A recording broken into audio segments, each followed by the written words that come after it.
Araw mga kabubog, ay pinahakot na nga sa atin yung binisita nating kalakal nung isang araw, at ito nga, nandito na tayo sa planta at ang una natin tinimbang ay yung mga bakal, tapos yung iba naman ay ini-assign natin dito sa pag-aayos ng mga tapaludo, at nagkikilo na rin. Bali, 3 tao ang kasama ko dyan mga kabubog, tapos yung isang katiwala nung may-ari ay bali 4 kami na tumira dyan, 4 sila, tapos 5 nga pala ako, So ayan, tinitimbang na namin habang ako'y naglilista. Yung isa naman nag-aayos ng naghahalwat ng mga karton doon, Nagdala na nga kami ng maraming jumbo, At ginambo na namin ang mga karton dahil masyadong mapipino, at mauubos ang oras namin. Nagpabili na rin ako ng mga sako at pinasako yung mga waste doon sa isa.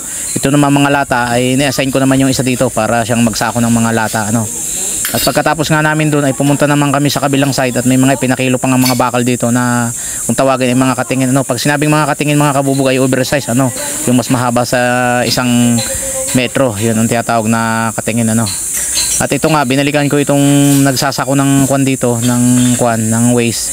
At pinatulungan ko na itong isa na magsako. 2 na silang nagsasako dito, At natapos na nga magsako, natimbang na.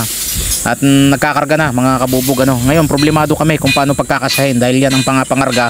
Napakarami, at ang sasakyan namin napakaliit lang. Tapos yung isa sidecar lang, ilan yan jumbo na yan, 6 na jumbo yata yan, na punong-puno ng mga kalakal. At ito yung mga papel na waste, may kakarga pa mga oversize na bakal, So napakarami mga kabubog, mga aming nahakot na yan, may hinahakot pa doon sa loob. At yan nga, kinakargahan na namin, inuna namin kargahan yung motor. At talagang nilagyan muna namin ng malapad at oversize na bakal, para hindi mahulog, At ayan, bali pati bubong kinargahan na rin, bali 4 na jumbo yang nandyan sa na yan, sa sidecar. Mga oversize na jumbo yan mga kabubog, At yan nga, 2 patong yan, So talagang loaded na loaded, Gusto ko pang dagdagan yan mga kabubog, at nabibitin pa ako dyan, So ayan, puno na. At yung isa naman ng aming yung isa naman ng aming kakargahan dyan mga kabubog, So parang alangan pa rin kami kung magkakasya, So pati yung bubong pinalagyan ko na, yung pinaka carrier ng aking truck pinalagyan ko na rin, para sigurado lang na magkasya, At talagang diniskartehan namin ang kamada niyan mga kabubog, Itong isang bakal nga na yan ay oversize din, At pinalagyan ko pa ang loob niyan. Tapos ayan, inuna namin karga yung papel, sinunod namin doon sa mga bakal, yung mga oversize.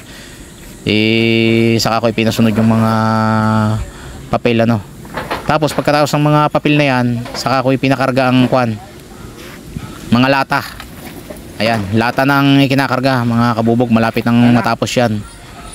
So pinagtitripan pa nga naman nila yung isa at hinahagis, So yan na nga, natapos na, At tinatalian na nga mga kabubog, hindi na nga namin yan tutuldahan dahil malapit lang yan dito. At yan nga, nakabalik na kami.